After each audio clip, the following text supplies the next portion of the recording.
Hello guys, welcome back to my channel again. Nama saya Rengkong. Untuk video kali ini kita akan share pasal dashcam brand DDPi model N5 Dual. Apa kelebihan DDPi N5 Dual ini? Nombor satu, ia boleh support 4K Ultra Resolution. Ultra Wide Angle Lens dengan 140 darjah memang cukup wide dan juga menggunakan teknologi Sony CMOS. So footage yang direkod memang sangat clear kerana dia ada teknologi DDPi Real Cube dan Night VX. So malam punya footage pun sangat clear. Nombor dua, dia ada dual channel recording.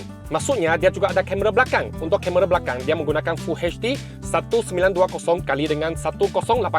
Ia juga boleh rotate 360 darjah. So boleh juga digunakan untuk rekod bahagian luar ataupun bahagian dalam. Kamera belakang ini siap ada 5 optical lens. So dia punya lens memang wide 125 darjah. Dan juga dia ada AI Best Smart Parking Mode iaitu 24 jam parking monitoring. So dia akan rekod 10 saat sebelum dan 10 saat selepas dan hit ini found 15 hari. Kalau ada orang hit and run, dia akan automatic save ini video. Nombor 3, dia ada microwave radar detector. Function ini saya rasa agak special. Kalau ada orang di sekeliling kereta you, dia pun boleh detect.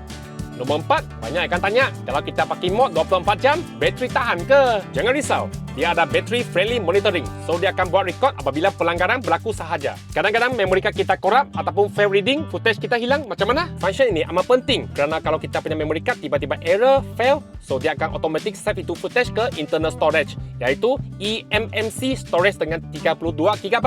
Nombor 5, tahan ke DDPi di cuaca Malaysia yang panas ini? Jangan takut, dia ada teknologi super capacitor, so dia boleh tahan suhu negatif 20 sampai ke 60 darjah. Nombor 6, kita boleh tengok semua footage dengan download aplikasi DDPi dan pilih footage yang kita mau download. Lepas itu save di dalam handphone. Nombor 7, dia ada built-in GPS. Dengan itu kita boleh tahu location pukul berapa bila kejadian berlaku. So apabila kita buat report polis ataupun insurans memang senang.